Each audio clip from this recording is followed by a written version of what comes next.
fidèles téléspectateurs du KM10, bonjour et bienvenue à cette nouvelle édition de votre émission Tous ensemble à la suite de Jésus-Christ de Nazareth.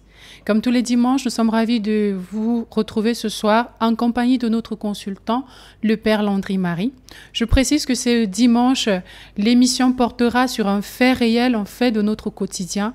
L'émission portera sur la vie de couple, le mariage. Je vous invite donc à vous installer confortablement. On se retrouve juste après cette courte pause. C'est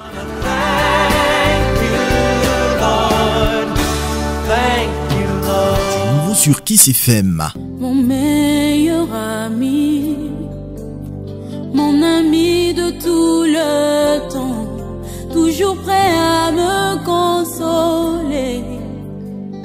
Pour la première fois sur la radio au Cameroun, retrouvez un prêtre exorciste à votre disposition dans l'émission Tous ensemble à la suite de Jésus-Christ de Nazareth.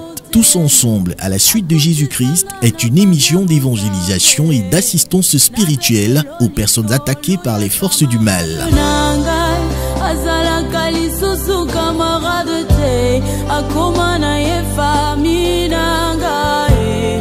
Tous ensemble à la suite de Jésus-Christ avec le Père Landry Marie, prêtre exorciste, tous les mercredis et vendredis de 20h40 à 22h et tous les samedis de 18h à 19h sur Kiss FM. Contact 699 93 27 33. La dépression a frappé à ma porte, Yahweh.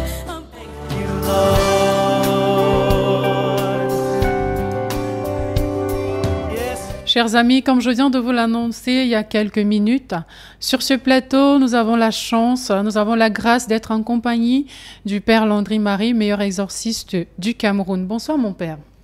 Bonsoir Eunice Diogo. C'est moi qui vous remercie une fois de plus d'être sur cette antenne avec vous pour épiloguer sur un thème, vous l'avez dit, particulier, la vie de couple. J'espère que les explications que nous allons apporter ici au sens biblique et au sens de la vie spirituelle pourront aider plus d'un dans leur vie de couple, dans leur vie de mariage, à trouver la stabilité, mais surtout à avoir assez d'éléments pour retrouver l'équilibre dans leur mariage et que leur cheminement, leur vie de couple puisse, je vais dire, continuer dans de bonnes conditions selon la volonté de Dieu.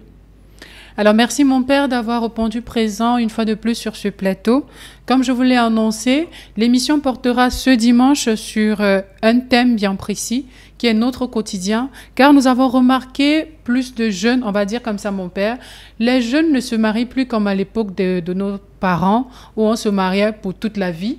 On remarque aujourd'hui qu'à peine marié 1 an, 2 ans, 3 ans, c'est le divorce. Donc, on va s'arrêter pour comprendre ce que la Bible attend de nous dans le mariage. Je vais donc vous inviter à écouter attentivement cet extrait de cette œuvre-là qui fera l'objet de la référence qui va nous servir d'appui pour cet enseignement ce soir. On se retrouve juste après avoir écouté cet extrait.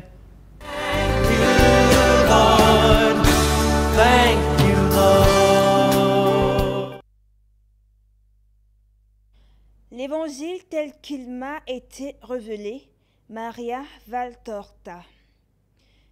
Marie dit, « Je n'ajouterai pas grand-chose parce que mes paroles sont déjà tout un enseignement. J'attire néanmoins l'attention des épouses sur un point. Un trop grand nombre d'unions se disloquent par la faute des femmes qui n'ont pas cet amour qui est tôt. Gentillesse, pitié, réconfort pour leur mari. La souffrance physique pèse lourdement sur la femme et pas sur son mari. Mais sur lui pèsent toutes les préoccupations morales. Nécessité du travail, décision à prendre, responsabilité devant les pouvoirs constitués et devant sa propre famille. Ah! Que de choses pèsent sur l'homme, et comme il a, lui aussi, besoin de réconfort. Eh bien, l'égoïste est tel que la femme ajoute à son mari fatigué, découragé, abattu, soucieux, Le poids de ses plaintes inutiles et parfois injustes. Tout cela parce qu'elle est égoïste. Elle n'aime pas. Aimer, ce n'est pas rechercher sa propre satisfaction sensible ou intéressée. Aimer, c'est satisfaire celui qu'on aime en dépassant sa propre sensibilité ou son intérêt particulier. C'est fournir à son âme l'aide dont il a besoin pour pouvoir garder ses ailes ouvertes dans les cieux de l'espérance. Lord, thank you, Lord.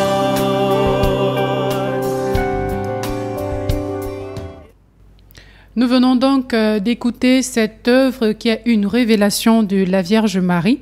Et je précise que cette émission, en fait, c'est la première partie de cet enseignement qui porte sur la question du mariage au sens biblique.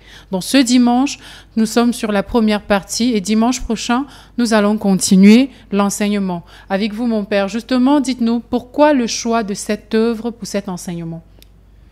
Alors pourquoi le choix de cette œuvre? C'est vrai que j'ai l'habitude d'épiloguer ici sur des textes bibliques, d'apporter des enseignements sur des textes purement évangéliques bibliques.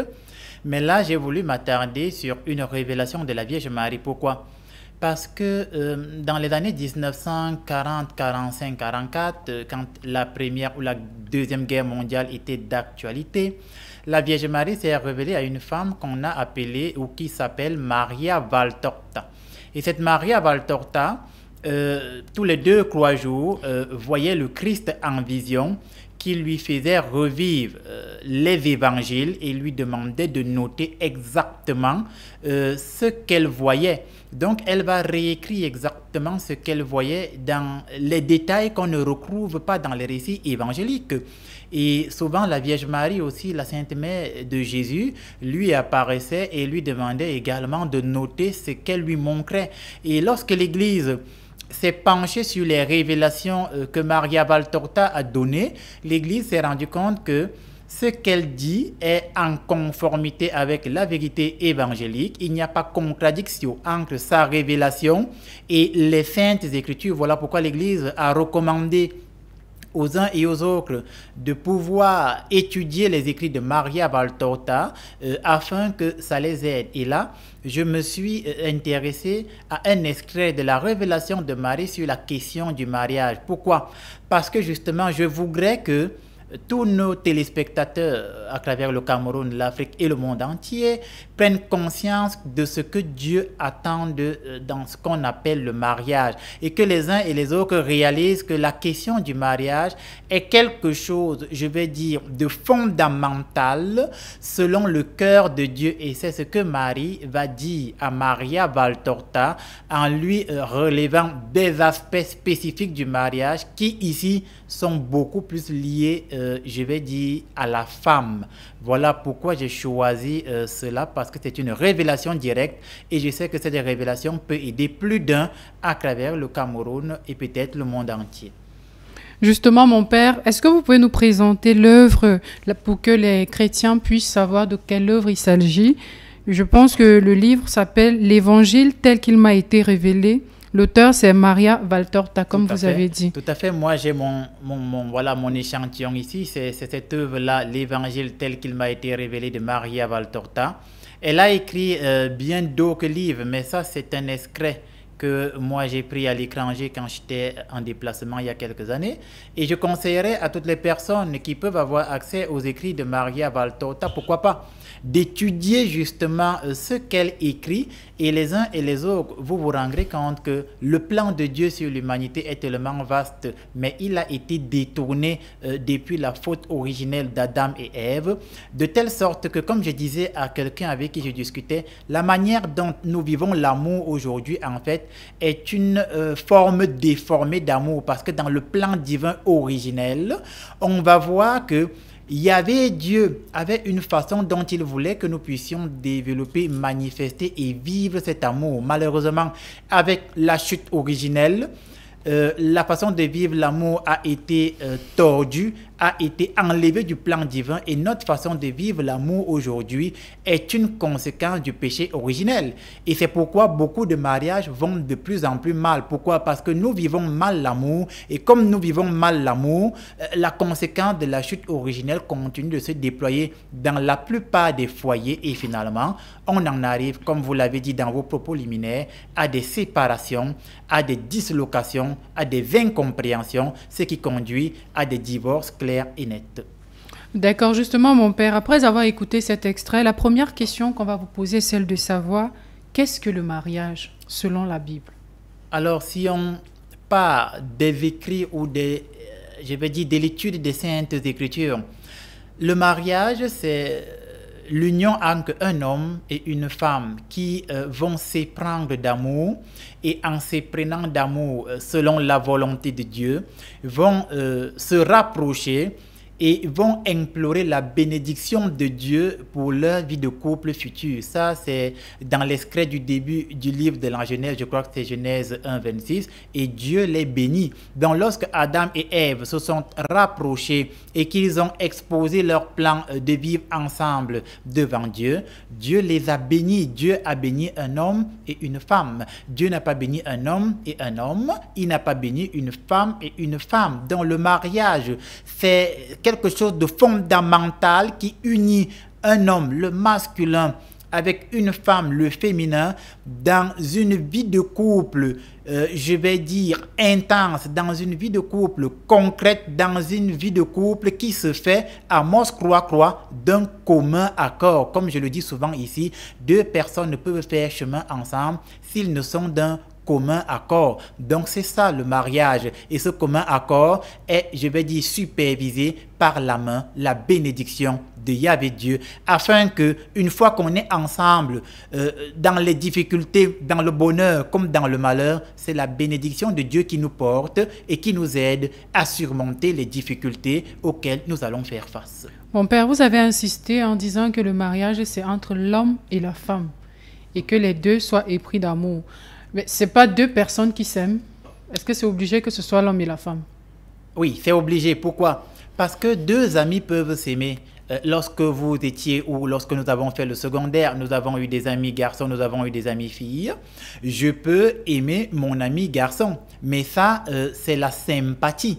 La sympathie, c'est un élan de cœur. La sympathie, c'est un amour fraternel simple que je développe envers quelqu'un qui m'est sympathique. C'est de la sympathie, et cette sympathie est, je vais dire, supervisée par une amitié.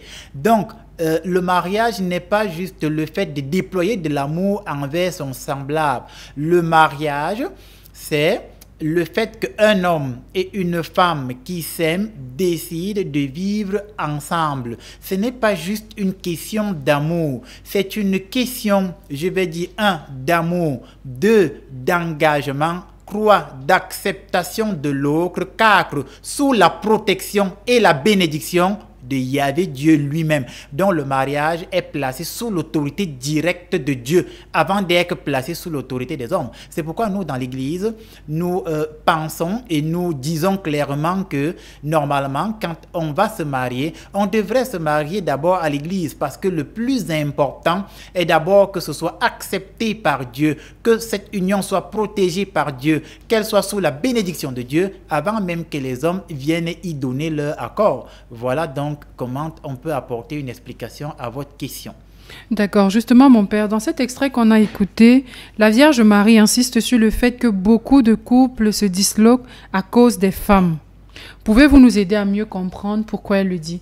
Oui, tout à fait. Et pour mieux répondre à votre question qui va nous aider à entrer dans l'analyse et l'explication de cet extrait de texte, nous allons essayer ensemble de relire, comme j'ai dit, moi j'ai l'original du livre dans les mains, nous allons essayer de relire, et à chaque étape, je m'arrêterai pour apporter des éléments de réponse.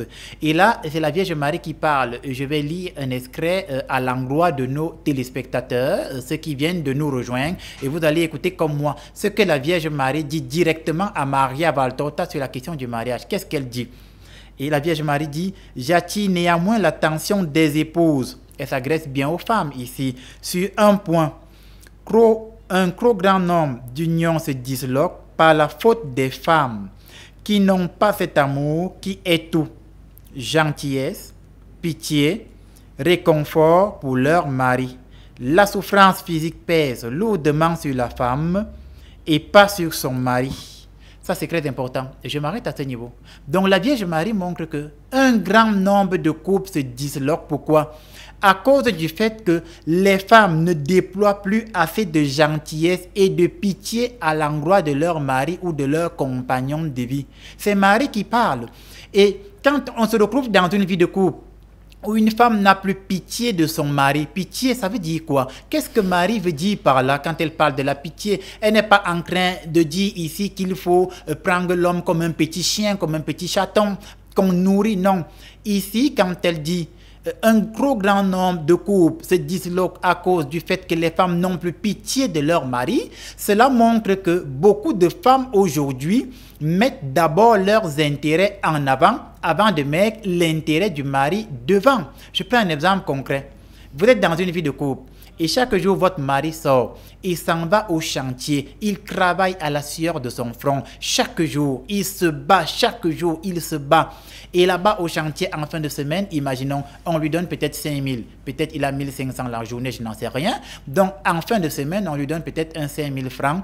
Et il se bat dans les 5 000 à donner, disons, 2 500 à sa femme. Et vous allez voir, cette femme qui manque de pitié lui dit, qu'est-ce que tu crois que je vais faire avec 2 500 au Cameroun aujourd'hui? Voyez, à partir de ce moment, elle n'a pas pitié de lui. Elle ne sait pas que lui, il passe des journées à transpirer sur le chantier pour qu'en fin de semaine, on lui donne 5 000 ou 7 000. Et elle va trouver que 2 500 est insignifiant. Pourtant, c'est, je vais dire, le fruit de la sueur de son front. C'est le fruit de la sueur de sa transpiration. Il travaille de ses mains. Elle n'a pas pitié et elle va lui dire, le voisin donne à sa femme 5 000 par semaine et toi, tu me donnes 2 500. Et elle va lui dire, vraiment, tu n'es pas un homme, tu ne vaux rien. Et c'est ce que la Vierge Marie est en train de dire. Que quand une femme fait ça, à partir de ce moment, elle n'a pas pitié de son mari parce qu'elle ne met que ses intérêts en avant. Et ses intérêts ici, c'est quoi? Je veux la greffe brésilienne, je veux pouvoir m'acheter une meilleure chaussure, je veux pouvoir avoir de beaux vêtements. Elle n'a pas pitié de son mari. Ça, c'est un aspect. Un autre aspect, c'est que la Vierge Marie dit qu'un grand nombre de couples se disloquent à cause du manque de gentillesse et du réconfort des femmes. Ça veut dire quoi? L'homme est un être qui a besoin d'être encouragé. L'homme est un être qui a besoin d'être réconforté. Et quand il se déploie dans la vie de couple à prendre soin de toi, madame, quand il se déploie à prendre soin de vos enfants, lorsqu'il se déploie à prendre soin de votre quotidien, de temps en temps, il a besoin d'être réconforté. Pourquoi? Parce que lui aussi, psychologiquement, il essuie des échecs. Lui aussi, psychologiquement, parfois, il voit ses amis avec qui il a été formé avoir de meilleures responsabilités que lui. Lui également, il subit des frustrations dans la société parce qu'il n'arrive peut-être pas à donner à sa famille le standing de vie qu'il aimerait. Et il se sent lui aussi frustré, mais il continue de prendre soin de son foyer. À ce moment, au lieu de le critiquer, vous avez le devoir, mesdames, de le réconforter. Et ce n'est pas moi qui dis, c'est la Vierge Marie qui parle. Maintenant, entre une révélation de la Vierge Marie et ton point de vue, madame, c'est toi qui vas choisir. Mais la Vierge Marie dit ici que le fait de ne pas réconforter son homme apporte souvent un trop grand nombre, je vais dire, de divorces du fait que les couples se disloquent. Et la Vierge Marie, elle dit encore, la souffrance physique pèse lourdement sur la femme et non sur son mari. Ça veut dire que dans une vie de couple, et là on est dans le premier mouvement de notre texte, ça veut dire que dans une vie de couple, il y a quelqu'un qui va souffrir physiquement de manière plus intense, c'est la femme.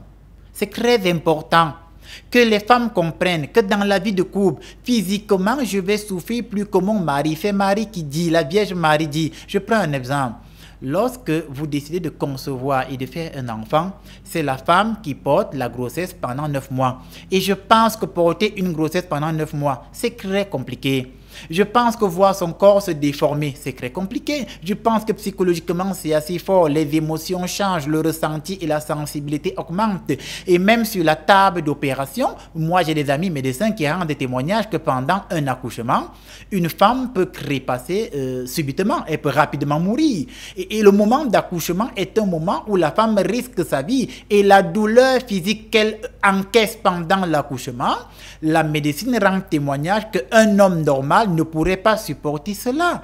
Et voilà pourquoi la Vierge Marie dit, la souffrance physique pèse plus sur la femme. Et la femme doit prendre conscience que dans cette vie de couple, moi je souffre plus physiquement que mon mari et elle doit rendre grâce parce que Dieu lui a donné cette aptitude de supporter cette souffrance physique. Je n'ai pas envie de dire que la femme dans une vie de couple est plus forte que l'homme. Je n'ai pas envie de dire que dans un mariage, la femme est plus forte que l'homme. Elle est plus forte à encaisser, elle est plus forte à supporter, elle est plus forte à digérer la douleur que l'homme. Et voilà ce sur quoi le premier mouvement de notre texte s'arrête. Ensuite, je vais lire le deuxième pan du texte et nous allons essayer d'apporter des explications. Dans le deuxième mouvement du texte, la Vierge Marie dit, c'est elle qui parle, elle dit « Mais sur l'homme pèsent toutes les préoccupations morales, la nécessité du travail, décisions à prendre, responsabilité devant les pouvoirs constitués et devant sa propre famille. Que de choses pèsent sur l'homme. Et comme il a aussi besoin de réconfort. Eh bien, l'égoïsme est tel que la femme ajoute à son mari fatigué, découragé, abattu, soucieux, le poids de ses plaintes inutiles et parfois injustes. Tout cela parce qu'elle est égoïste, elle n'aime pas. Justement, mon père, sur cette dernière partie, sans vouloir vous couper, je pense que là, nous étions à une époque où la femme ne travaillait pas. Alors, est-ce que nous étions à une époque où la femme ne travaillait pas? Nous étions plutôt à une époque où l'égalité de sexe entre l'homme et la femme était très mal répartie parce que c'est la période de la Deuxième Guerre mondiale. Mais tenez-vous tranquille, c'est à une époque où, comme les hommes sont, je vais dire, fortement envoyés sur les champs de bataille, les sociétés vont commencer à recruter plus de femmes que d'hommes. Et c'est d'ailleurs l'une des raisons pour lesquelles, à un moment donné, on va plus tard créer la Journée internationale de la femme. Donc, à cette époque, oui, il y a une inégalité forte entre le sexe masculin et le sexe féminin. Mais à cause de la guerre, on va commencer à recruter plus de femmes parce que dans les villes, il va commencer à y avoir plus de femmes que d'hommes, en fait. Oui, je pose la question parce que d'après l'extrait, on dit ce qui pèse sur l'homme, c'est la nécessité de travail et tout. Pourtant, aujourd'hui, dans le foyer, l'homme prend une femme qui est son aide. Oui. Comme c'est écrit dans la Bible, Dieu a créé la femme pour qu'elle soit l'aide pour l'homme. Oui. Ça veut dire que la femme aussi, elle travaille. Oui. Ça veut dire que la femme doit rapporter quelque chose et contribuer pour le bon fonctionnement du couple. Oui. Oui. Comment est-ce que ça reste dans l'unique responsabilité de l'homme? La femme souffre déjà sur le plan physique. Oui. Avec les maternités, ce que l'homme ne fait pas. Oui. Et la femme, en dehors de ça, doit encore travailler, rapporter de l'argent. Est-ce que dans cet extrait-là, c'est pas un peu trop tiré sur la femme? Parce que de nos jours, dans notre société, la femme fait les deux. Elle travaille et sur le plan physique, c'est elle qui accouche, par exemple. C'est une très bonne question et une très bonne intervention. Maintenant, est-ce que quelque part la Vierge Marie n'est pas un peu plus en train de fustiger les femmes par cette déclaration? Non. Pourquoi? Et je vais m'expliquer pourquoi. La femme est une aide pour l'homme. Et cette aide pour l'homme est d'abord une aide spirituelle, est d'abord une aide morale avant d'être une aide physique. C'est très important. Ça veut dire que lorsqu'il y avait Dieu, dans le début du livre de la Genèse, on aura toujours ce soubassement biblique. Dans le livre de la Genèse, il tire la femme de la côte de l'homme. C'est pour qu'elle vienne d'abord assister spirituellement cet homme et qu'elle vienne le réconforter moralement. Parce que souvenons-nous qu'au début du livre de la Genèse, il y avait Dieu à tout donner à Adam et il fait un constat. Adam est toujours Christ. Il constate qu'il n'y a pas une certaine plénitude de joie dans le cœur d'Adam. Il constate qu'il n'y a pas une certaine plénitude débordante de magnificence, de joie. Alors il y avait Dieu, dans sa sagesse, va penser une aide une compagne qui va lui procurer une joie. Et quand Adam se lève et qu'il pose ses yeux sur Ève, il dit, voilà alors l'os de mes os, la chair de ma chair. Et le visage d'Adam s'illumine. Donc, le rôle de la femme, premièrement, est de réconforter, d'encourager l'homme et d'être présente pour son homme. Et être présente pour son homme, j'insiste ici, c'est le réconforter et l'encourager. C'est très important. Réconforter et encourager vos maris parce qu'ils souffrent pour vous ramener de l'argent. Réconforter et encourager vos compagnons de vie parce qu'ils souffrent pour prendre soin de vous. Maintenant, pour revenir à votre question, nous vivons dans une société où aujourd'hui, les femmes également se déploient pour aider au fonctionnement du couple. Oui, mais ce que la Vierge Marie veut dire, elle voudrait dire que ce n'est pas parce que la femme se déploie pour aider au fonctionnement de la vie de couple que dans l'ordre de l'intention, c'est d'abord sa responsabilité à elle. Non, c'est d'abord la responsabilité de l'homme et un homme bien constitué. Chaque fois qu'il ne peut pas ramener de l'argent pour sa famille, il se sent diminué, il se sent mal. Ça veut dire que même si la femme le fait psychologiquement, du fait que l'homme ne peut pas le faire, en tant qu'homme, il se sent mal. C'est d'abord de sa responsabilité. C'est pourquoi la Vierge Marie a parlé, pèse sur l'homme la nécessité du travail, la nécessité de sa famille. Et même si la femme prend soin des enfants, même si c'est elle qui inscrit les enfants et que l'homme n'a pas la force financière égalable à celui de sa femme, il va se sentir mal. Et à partir du moment où il va se sentir mal, c'est sa femme qui doit le réconforter pour lui dire, certes, tu passes des moments difficiles, mais Yahvé Dieu va te relever, Yahvé Dieu va te bénir, parce que je sais que tu vas t'en sortir, parce que tu es un guerrier. Et moi, ta femme, tant que je pourrai, je vais t'aider. C'est ce que la Vierge Marie essaye d'expliquer. Et elle continue vers la fin, elle dit que, et lorsque toutes ces responsabilités pèsent sur l'homme, les femmes viennent encore rajouter le poids de leurs plaintes inutiles. Je voudrais qu'on s'attarde dessus. Les femmes passent le temps à formuler des plaintes inutiles. Ce n'est pas le Père Langlais-Marie qui dit, c'est la Vierge Marie qui en parle. Et c'est quoi les plaintes inutiles? Les plaintes inutiles, c'est venir rajouter dans les soucis de l'homme des soucis qui ne sont pas d'ordre nécessaire, mais qui sont d'ordre de la contingence. Exemple concret, le mois de décembre arrive. Ton mari n'arrive pas à gagner assez de marché déjà pour nourrir la famille. Et quand le mois de décembre arrive, tu te fâches parce qu'il n'a pas pu te donner 40 000 pour te cresser. C'est des plaintes inutiles. Je reprends. Mon père, sans vouloir vous couper. Oui. Là, vous avez pris un pan, vous avez dit, il n'arrive pas à gagner. Oui. Mais on a aussi des hommes qui gagnent et préfèrent aller donner ailleurs. Oui, tout à fait. Et on ne doit pas se plaindre.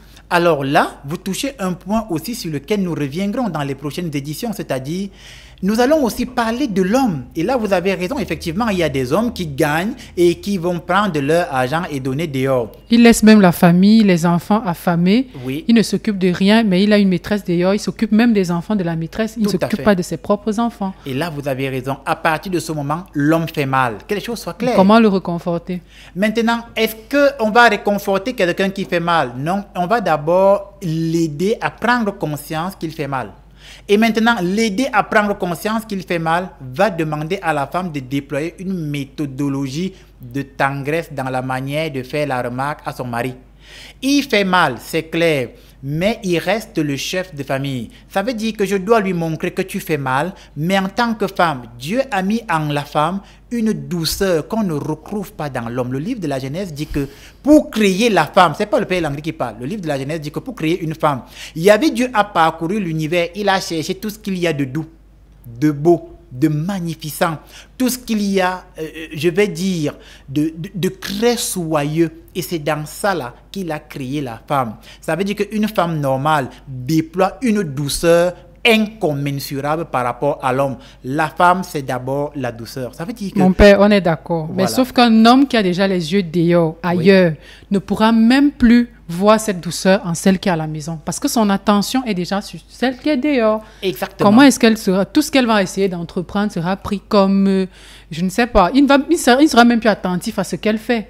Parce que toute sa vie, c'est dehors. Oui, tout à fait. Mais son travail, c'est ce que la Vierge Marie nous enseigne. À partir de ce moment, le travail de la femme, c'est d'abord dans la douceur d'essayer de le ramener on essaye d'abord la méthode diplomatique. On essaye. On ne perd rien à essayer. Et la Vierge Marie a dit encore que le poids de la souffrance pèse beaucoup sur la femme. Et ce que vous dites est une réalité. Il y a des hommes, parce qu'ils donnent déjà l'argent dehors, parce qu'il a une femme dehors, parce qu'il a une famille dehors, il ne prend même plus soin de sa femme véritable, je vais dire ça comme ça. Et quand sa femme veut même lui faire comprendre que tu exagères, nous mourrons de faim, et toi tu t'occupes de la femme ou des femmes du dehors, il ne l'écoute plus. Mais la femme doit essayer de le lui faire comprendre avec une certaine douceur. Maintenant, ne nous mélangeons pas entre ces hommes qui sont envoûtés parce qu'il y a le charme qui agit sur lui, et ces hommes-là qui fuient leur femme parce que leur femme déploie un mauvais ou alors une mauvaise attitude à la maison. Donc, il y a beaucoup de couples, c'est ce que la Vierge Marie dit, donc qui se séparent parce que la femme n'est donc plus douce et gentille. Si je suis marié à une femme qui, dès que j'essaye de lui faire une remarque, elle me gronde, j'essaye de faire prévaloir mon autorité d'homme, elle aussi, elle fait prévaloir son autorité de femme, on bagarre, je vais la quitter. Et c'est ce que la Vierge Marie est en train de dire. Il va te quitter et il va aller dehors. Il va aller dehors où la femme du dehors va lui dire, viens, assieds-toi. Elle enlève ses chaussures, elle masse ses pieds, elle lui dit, calme-toi. Il va t'oublier. Voyez, donc la douceur de la femme est nécessaire. C'est très important. Cette douceur est nécessaire au bon fonctionnement du mariage. Et nous étions donc en train de dire que la Vierge Marie est donc en train de faire comprendre que les femmes se plaignent inutilement parce que le fait de faire des problèmes pour une greffe brésilienne, c'est une plainte inutile. La greffe brésilienne n'est pas nécessaire au bon fonctionnement d'un foyer. Et je ne suis pas en train de dire que par moment, il ne faut pas se faire plaisir. Mais ce n'est pas une nécessité quitte à en faire un problème dans la vie de couple. Un autre problème, par exemple, ou alors une autre plainte, quelque chose de pas nécessaire, se lever et dire par exemple à son mari que moi, écoute, il va falloir que désormais dans cette maison, tu nous achètes un écran plasma, je sais pas moi, de 60 pouces. C'est pas nécessaire. C'est des plaintes inutiles. Exemple de plainte inutile, c'est de faire comprendre à son homme que désormais, j'ai besoin que tu m'achètes des talons pointus aiguës qui ont 2 mètres. C'est des plaintes inutiles. C'est pas nécessaire. Et une autre plainte inutile, c'est de faire comprendre à son homme qu'à partir de maintenant, il va falloir que tu me fasses prendre des produits de beauté qui vont m'éclaircir. C'est des plaintes mon père, sans vouloir vous couper, mais c'est ce qu'il avait promis quand il voulait l'épouser. Mais comment un homme peut promettre à une femme de la faire blanchir? Il n'est pas sérieux. Il a promis prendre soin d'elle, l'embellir, lui acheter les greffes, les vêtements et tout. Il a dit, je ferai de toi la plus belle femme au monde. Maintenant, quand elle lui demande, pourquoi c'est une plainte inutile? Alors, un homme qui veut ou qui dit, je ferai de toi la plus belle femme au monde. Une femme s'embellit d'abord par rapport à la dose d'amour qu'elle reçoit. Que les choses soient claires. Ça veut dire qu'une femme qui est aimée et se sent aimée devient plus belle. Ce n'est pas d'abord un problème de produit de beauté. Une femme qui est aimée, se sent aimée et son homme ne pose les yeux que sur elle et il déploie sur elle une dose d'amour au point où elle le regarde. Elle sent que mon homme m'aime, il me désire, il ne veut que moi. Elle devient plus belle. On est d'accord, mon père. Justement, voilà. Quand une femme est dans cette condition, comment est-ce qu'elle ne va pas réconforter son homme? Voilà. Parce que toutes les conditions sont réunies. Voilà. Vous comprenez donc, à partir de ce moment, donc, la greffe brésilienne ou les produits de beauté deviennent ostentatoires, des choses dont on peut se passer. Et c'est ce que la Vierge Marie est en train de dire, que les femmes s'attardent donc sur des plaintes inutiles. Et nous allons revenir sur les hommes à la prochaine séance, mais pour le moment, on est sur les femmes. Mais quand même, vous avez raison de dire que, et si un homme donc ne déploie pas la dose d'amour qu'il faut, à un moment donné, la femme peut entrer en mode de rébellion. C'est tout à fait possible. Mais j'expliquais donc qu'au sens de la Vierge Marie, la rébellion, même pour la femme, doit commencer d'abord par la douceur. C'est ce que la Vierge Marie dit, que même la manière de prendre son homme doit être une manière douce. Et nous devons éviter donc les plaintes, ou alors les femmes doivent éviter les plaintes inutiles. Et à la fin du texte, la Vierge Marie, elle finit et elle dit, aimer, ce n'est pas rechercher sa propre satisfaction sensible ou intéressée. Ça, c'est très important. Aimer, ce n'est pas rechercher sa propre satisfaction sensible ou intéressée. Elle dit, aimer, c'est satisfaire celui qu'on aime en dépassant sa propre sensibilité ou son intérêt particulier. C'est fournir à son âme l'aide dont il a besoin pour pouvoir garder ses ailes ouvertes dans les cieux de l'espérance et de la paix. Ça veut dire qu'au sens de Marie, dans cette révélation, elle est en train de dire que une femme qui aime son homme va aider cet homme à se déployer. Une femme qui aime son homme, qui aime son mari, va l'aider à se développer. Une femme qui aime son homme va le faire quitter d'un point A pour un point B, d'un point B pour un point C et d'un point C pour un point D. Et c'est pour ça que la vie de couple pèse véritablement beaucoup sur la femme. Parce que la femme, quand elle aime son mari, elle lui fait pousser des ailes. Il s'envole. Et voilà pourquoi on a souvent l'impression qu'après le mariage, certains hommes deviennent inarrêtables. Et si vous regardez bien, vous vous rendrez compte qu'en fait, il a derrière lui une femme qui l'aime. Maintenant, une femme qui t'aime ne signifie pas qu'il n'y aura pas de problème. Mais quand il y a problème, elle trouve la manière la plus douce, elle trouve la manière la plus posée, elle trouve la manière la plus tranquille de montrer à son homme que tu as fait mal, mais s'il te plaît, est-ce que tu ne peux pas réajuster ton comportement? Et moi, je vais finir par là avec mon point de vue personnel. Je m'adresse aux femmes qui m'écoutent à travers Camdis Télévision et je ne sais pas, partout dans le monde entier. Faites cette expérience. Quand vous avez une discussion avec votre homme à la maison, apprenez à garder silence quand votre homme est énervé. Quand tu sens que ton mari, ton conjoint est énervé, tais-toi. Et le silence n'est pas un signe de faiblesse, non. Le silence rappelle le respect.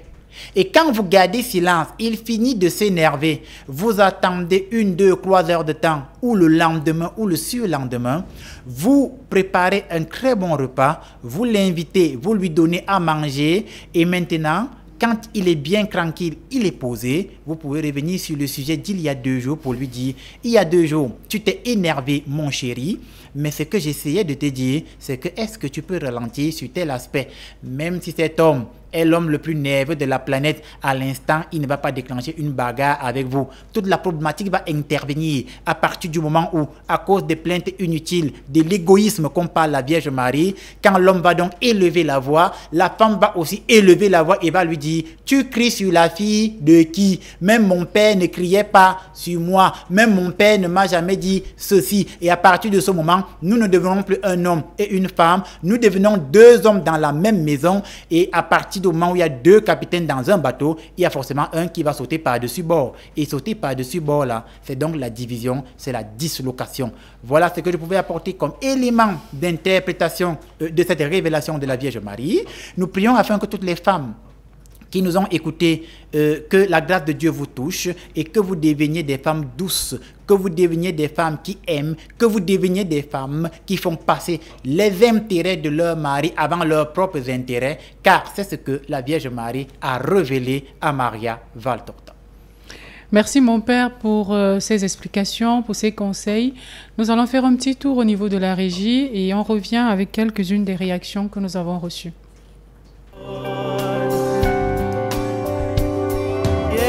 Nouveau sur Kiss FM.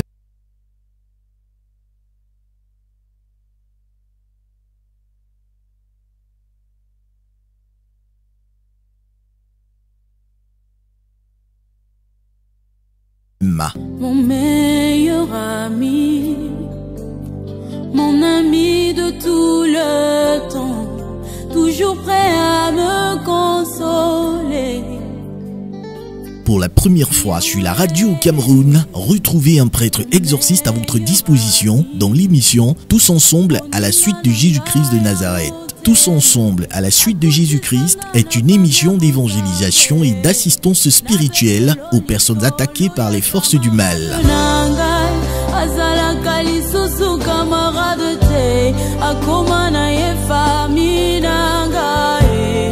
Tous ensemble à la suite de Jésus-Christ avec le Père Landry Marie, prêtre exorciste, tous les mercredis et vendredis de 20h40 à 22h et tous les samedis de 18h à 19h sur Kiss FM. Contact 699 93 27 33. La dépression a frappé à ma porte, Yahweh. Voilà, nous sommes de retour sur ce plateau et là, nous allons prendre quelques réactions. Alors, mon père, les réactions reviennent sur la question du mariage. Tout à l'heure, nous avons écouté cet extrait où on a clairement vu qu'il était demandé à la femme de donner un peu plus pour le bon fonctionnement du couple, de la vie de couple. Maintenant, la question qu'on se pose est celle de savoir, justement, quand une femme va autant donner d'elle-même, est-ce qu'à la longue, elle ne va pas se briser? Alors, est-ce que dans une vie de couple, lorsque une femme donne assez, est-ce qu'elle ne va pas se briser? Sur le plan humain, oui, elle va se briser. Ça veut dire que lorsqu'une femme donne beaucoup dans le foyer, elle supporte, elle encaisse beaucoup, elle souffre beaucoup. Sur le plan humain, elle va se briser. Maintenant, sur le plan spirituel et divin, Dieu a mis des aptitudes dans la femme qui dépassent le masculin. Ça veut dire que si cette femme s'accroche à la prière, si cette femme s'accroche à Jésus-Christ de Nazareth, si cette femme s'accroche, je vais dire comme ça, à son Créateur, Yahvé Dieu, comme Ève, lorsqu'elle avait enfanté du fils d'Adam, elle avait dit, j'ai eu un fils de par Yahvé, pour dire que ce n'est pas moi, c'est Yahvé qui m'a donné. Si une femme donc qui a beaucoup donné et qui donne beaucoup s'accroche à son Seigneur, Dieu va lui donner une force surnaturelle et elle ne va pas se briser. Ça fait que d'autres personnes lui diront, comment avec tout ce que tu as vécu ces années, tu as pu rester dans ce mariage? Elle leur dira, ce n'est donc plus moi qui vis, c'est le Christ même qui a vécu en moi dans ce foyer. C'est extrait de la lettre aux Galates, chapitre 2, verset 20. Donc, que toutes les femmes qui donnent beaucoup dans le couple, dans le mariage, s'accrochent sur la prière et sur Jésus-Christ de Nazareth. D'accord, justement, mon père, est-ce que vous pouvez nous dire comment est-ce qu'une femme doit faire pour choisir un partenaire de vie? Alors, pour choisir un partenaire de vie, je le dis comme ça quand je fais des temps d'enterrement, et c'est vrai, on choisit un homme généralement parmi ses amis ou ses connaissances. C'est pourquoi on m'appelle Langri-Marie. Je suis contre tous ces mariages arrangés ou tous ces mariages où on essaie de se marier à un étranger, moi j'en sais rien. On choisit un homme parmi ses amis ou ses connaissances, ou alors on choisit un homme parmi les gens dont on va faire la connaissance, qui vont devenir d'abord des amis, et après on va voir si on peut cheminer ensemble. Ensuite, une fois que je pose mon regard sur un ami qui pose son regard sur moi, je confie le projet à Dieu. Ça veut dire, je prie pour notre future vie de couple et je demande à Yahvé Dieu, Seigneur, si c'est mon mari, permets alors que lui et moi, on puisse se comprendre. Si ce n'est pas mon mari, alors toi-même, éloigne-le de moi, afin que je ne puisse pas expérimenter la souffrance dans une future vie de couple. Et comme Dieu est bon et miséricordieux, Dieu toujours va me répondre. Voilà comment on peut essayer de choisir un compagnon de vie. Dans notre société africaine, on remarque beaucoup de femmes qui veulent se marier avec des hommes européens. Est-ce qu'elles font mal, mon père? À mon sens, oui, elles font mal. Pour Pourquoi? moi, Père Langri-Marie, une femme qui veut se marier à un blanc, comme on dit vulgairement, elle fait mal pour moi. Il devient d'abord son ami. Vous avez dit tout à l'heure que c'est d'abord une connaissance. Donc, ils font connaissance. Oui. Après, ils deviennent amis. Et après, ils se marient. Oui, mais ça, c'est un schéma classique que vous sortez, que très peu de personnes expérimentent. Ce que vous dites est vrai. Si elle prend contact avec un Européen, ils deviennent d'abord des amis. Et puis, ils ont le temps de se côtoyer. Se côtoyer stipule qu'à un moment donné, ils aient l'occasion de se voir. Et dans l'amitié, ils cheminent ensemble. Une amitié, ce n'est pas qu'on parle au travers d'un téléphone pendant des mois. Ce n'est pas ça l'amitié. Une amitié, ce n'est pas que nous avons échangé pendant 2-3 ans au téléphone. Et puis, je viens subitement, je vais te marier parce que je te connais. Tu ne la connais pas et il ne te connaît pas. Vous avez parlé au téléphone. Et l'expérience a montré que de nos jours, les gens mentent beaucoup plus au téléphone qu'en vrai.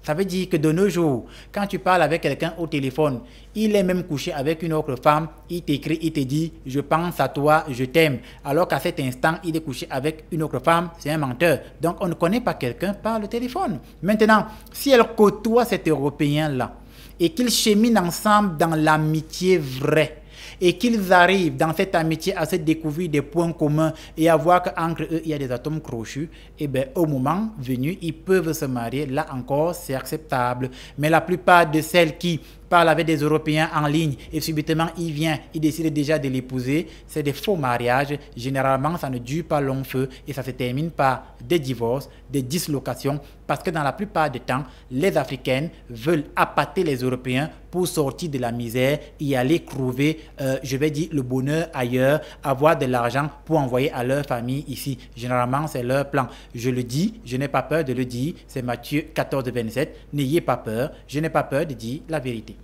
Mon père, donc si je viens vous rencontrer en tant qu'exorciste, je vous dis que j'ai besoin d'un suivi parce que j'aimerais me marier en Européen, vous allez me chasser? Ah non, je ne vais pas vous chasser, je vais essayer de m'assurer que vous avez posé un choix rationnel, un choix consenti et que les critères qui sont, je vais dire, prédominants avant un mariage sont mis en avant. Si je me rends compte que les critères qui prédominent pour un mariage ne sont pas prédominants, j'éviterai de me porter garant d'unir cet homme et cette femme. C'est très important parce que si je me porte garant d'unir une femme avec un Européen alors qu'elle ne le connaît pas, ils ne se sont jamais côtoyés, ils n'ont jamais vraiment expérimenté l'amitié, ça veut dire que quelque part, je ne suis pas juste. Je ne suis pas vrai envers moi en tant que prêtre et je ne suis pas vrai envers l'Esprit de Dieu qui me demande de faire les choses selon la justice de Dieu. Donc, justement, mon père, je viens pour un suivi, pour que le Seigneur mette devant moi un homme européen parce que j'ai peut-être été déçu par mes frères africains. Alors, c'est ça le problème. L'objectif n'est pas que le Seigneur mette devant vous un homme européen. L'objectif est que le Seigneur permette que vous rencontriez votre âme sœur. Parce que lorsque Dieu a créé l'humanité, il a créé un homme et une femme, un homme et une femme, un homme et une femme. Chacun d'entre nous sur terre a son âme sœur. Chacun d'entre nous. Et il suffit juste que vous retrouviez votre âme sœur. Maintenant, peut-être avez-vous fait des expériences avec beaucoup d'Africains, ça n'a pas donné. Cela ne signifie pas que tous les Africains sont mauvais. Alors l'objectif n'est pas de se marier avec l'Européen et de dire au Seigneur, comme les Africains m'ont déçu, donne-moi l'Européen, mais de dire au Seigneur, s'il te plaît, mon Seigneur, éclaire désormais ma vision, afin que la prochaine fois que je me rapproche de quelqu'un, que ce soit celui pour qui je dois me dévouer et que ce soit celui qui veut se dévouer à moi, fût-il africain ou européen, Seigneur, que ta volonté soit faite. Voilà. D'accord, mon père, justement, dans la société, on remarque des femmes qui peut-être ont déjà été victimes d'abus, d'abandon par leur mari. Elles décident donc d'aller l'envoûter pour qu'aucune femme ne puisse plus l'arracher. Est-ce qu'elles font mal? Elles font mal. Mon père, elles veulent protéger leur mari. Alors, quel est le meilleur moyen de protéger son mari? Qu'est-ce que l'envoûtement? Qu'est-ce que le charme? Le charme est une privation de la liberté. Ça, c'est très important. Ça veut dire que quand je donne le charme à mon mari, je déploie un procédé magico-spirit qui va brider et qui va éteindre sa liberté. Et à partir du moment où j'éteins sa liberté, qu'est-ce que je fais? Je me mets en contradiction au niveau du plan divin. Parce que Dieu a créé l'homme libre. Dieu a créé l'homme libre de ses choix. Et si je m'en vais donc envoûter ou charmer mon mari pour qu'il n'aime que moi, à ce moment donné, je combats le plan divin. Mon père, il m'a déjà choisi. Non. Il m'a déjà choisi. Est-ce que l'homme a le droit de faire plusieurs choix? Il choisit une femme, il l'épouse, il doit être avec la femme là. Tout à fait. Il m'a choisi, je fais tout pour le retenir. Tout à fait. À partir du moment donc, où il vous a choisi, donc, j'avais un ami quand j'étais à l'université il y a longtemps, il disait souvent que lorsque l'original apparaît, la photocopie disparaît. Il aimait dire ça. Et il nous expliquait qu'en fait, dans les relations de couple, lorsque c'est la femme de quelqu'un qu'il aime, qui est là, même si cet homme avait l'habitude d'avoir d'autres copines, entre guillemets, à partir du moment où c'est la femme qu'il aime qui apparaît, les autres femmes n'existent plus. Pour revenir à votre question, s'il vous a effectivement choisi et que son regard n'est que sur vous, alors pas besoin d'envoûter. La puissance de l'amour naturel seul va éteindre les autres, entre guillemets, choix secondaires. Et les autres choix secondaires, avec le temps, vont d'eux-mêmes reculer. Parce que ce qui est pour vous sera pour vous et ce qui n'est pas pour vous ne sera pas pour vous, bien que vous l'ayez charmé ou pas. Voilà, c'est ce que je pouvais dire à ce sujet. D'accord, mon père. Et comment réconcilier donc un couple qui a été séparé par les sorciers, par une femme qui a envoûté le mari? Comment est-ce qu'on peut réconcilier un couple pareil? Comment peut-on réconcilier un couple qui fut séparé par des sorciers? Parce qu'effectivement, vous avez raison, il y a pas mal de personnes qui ont commencé une vie de couple bien, ils étaient tranquilles, ils évoluaient bien. Et puis au bout d'un moment, à cause des effets de la belle famille, les belles familles vraiment sont pas souvent très bien, non? Parfois à cause des effets de la belle famille, de la femme ou de l'homme, on finit par faire beaucoup de trucs bizarres et l'homme et la femme ne se séparent. Comment on fait pour les réconcilier? La première chose à faire, c'est qu'il faut que chacun d'entre eux se rapproche de Dieu. On leur enseigne à nouveau à prier séparément. Ensuite, au moment où ils se mettent en prière et qu'ils commencent à prier intensément, on va pendant leur moment de prière, parce que la prière apaise l'âme, la prière adoucit l'âme, pendant leur moment de prière, on va à nouveau donc les faire se rapprocher avec ce qu'on va appeler la médiation. Et pendant la médiation, l'Esprit de Dieu va opérer un miracle. Voilà un peu ce que je pouvais dire à ce sujet. Donc réconcilier un homme et une femme séparés par les sorciers revient à les ramener à Jésus et à jouer le rôle d'artisan de paix au milieu d'eux. C'est de ça qu'il s'agit. Bon, Père, une dernière question pour la fin. Comment savoir que cet homme, c'est celui qui est à nous? Comment savoir que cet homme... C'est celui qui... c'est notre âme sœur, quoi, qui nous est voilà. destiné. Comment le reconnaître? C'est clair que... Parce qu'au début, mon père, je vais un peu renchérir. Quand on rencontre un homme, oui, au début, il nous montre un caractère, on a des points communs. Mais après, on se rend compte que depuis que je suis sa chasse gardée, il ne fait plus aucun effort. Il change. Donc, c'est comme si au début, il faisait semblant. Maintenant, comment... je sais pas, comment savoir que c'est vraiment le bon? Alors... Comment est-ce sûr que celui avec qui je suis, c'est avec lui que je dois cheminer? Je vais prendre un exemple, pas un exemple. Je vais parler en parabole et on reviendra à la prochaine édition dessus. Je vais parler en parabole d'abord, non? Vous faites la connaissance d'un homme. Il vous plaît et il vous dit que vous lui plaisez. Vous faites connaissance, vous êtes amis. Et il vous dit, moi, je veux t'épouser, tu es la femme de ma vie, si ton père et ta mère ne t'avaient pas créé, moi-même je te refais, tout ça là, il te raconte des choses qui sont très belles en temps, il n'y a pas de souci. Alors, toi, la jeune femme ou la jeune fille, tu lui dis, d'accord, il n'y a même pas de problème. Tu vas acheter un sac de sel. Il achète le sac de sel, tu poses. Tu lui dis, voici ce qu'on va faire. Toi et moi, on va se marier quand le sac de sel ici va finir. C'est-à-dire qu'on va commencer une vie de couple dans le mariage. Et cela implique même le corps à corps, ce que vous allez appeler même les relations sexuelles. On va commencer tout ça quand le sac de sel-ci va finir. Donc, lorsque j'aurai préparé jusqu'à ce que tout le sac de sel-ci soit fini, alors toi et moi, on pourra envisager les procédures de mariage. Qu'est-ce que je veux dire par là? Le temps qu'un sac de sel s'achève, l'amitié va se déployer. Vous comprenez? Et cette amitié va prendre beaucoup de temps. Maintenant, un sac de sel peut finir en 1 an, en 2 ans, en 3 ans, en fonction du rythme de cuisson. Imaginez donc que cette femme te dit, c'est quand le sac de sel va finir et c'est quand je vais préparer tes repas qu'on va se marier. Et chaque fois que tu ne viendras pas à la maison, je ne prépare pas. Ben, le sac de sel peut faire 4 ans. Et pendant 4 ans, nous déployons une amitié dans laquelle on va se découvrir et on verra si on peut cheminer ensemble. Voilà. C'est ce que j'avais à dire à ce sujet. D'accord, mon père. On va s'arrêter là aujourd'hui, puisque le temps est arrivé pratiquement à son terme. Donc, on va faire un petit tour au niveau de la régie, le temps pour que le père se prépare à dire la prière pour les femmes, parce qu'on en a besoin. Chers frères et sœurs, nous fermons les yeux, nous baissons la tête et au nom de Jésus-Christ de Nazareth, nous prions. Seigneur, je prie pour toutes les femmes qui nous écoutent, toutes les femmes qui nous regardent, toutes les femmes qui passent des moments difficiles dans leur foyer, toutes les femmes qui ont été rejetées, toutes les femmes qui se sont données à un homme, toutes les femmes qui ont donné de leur amour, toutes les femmes qui ont donné de leur force, toutes les femmes qui ont donné tout ce qu'elles ont à un homme, mais qui au final les a rejetées, les a oubliées et a demandé le divorce et s'est éloigné d'elle. Que par le nom de Jésus-Christ, l'Esprit Saint descende sur vous, qu'il vous donne la force de vous relever, quel que soit le lieu où vous êtes. Que l'Esprit Saint vous donne la force de recommencer une véritable vie, que l'Esprit Saint vienne rendre toutes choses impossibles possibles dans votre vie. Je prie en lieu et place pour toutes les personnes qui vivent en couple et dans leur vie de couple vont de problème en problème, vont d'échec en échec, vont de querelle en querelle, vont, je vais dire, de problème sur problème, que par le nom de Jésus de Nazareth, l'Esprit Saint descende dans votre vie de couple et qu'à nouveau vous puissiez vous comprendre et que vous puissiez recommencer à cheminer. Tout cela fait à toi Jésus que nous l'avons demandé. Toi Jésus notre ami, toi Jésus notre frère, toi Jésus Dieu, aujourd'hui et à jamais, ainsi soit-il. Amen. Voilà, nous sommes arrivés au terme de cette émission. Fidèles téléspectateurs, nous vous remercions pour votre attention. Nous prenons rendez-vous pour dimanche prochain pour la suite. Je pense que dimanche prochain, on va également enseigner, se pencher sur les hommes, ce qu'ils doivent également apporter dans un couple pour son bon fonctionnement. D'ici là, portez-vous bien et soyez bénis.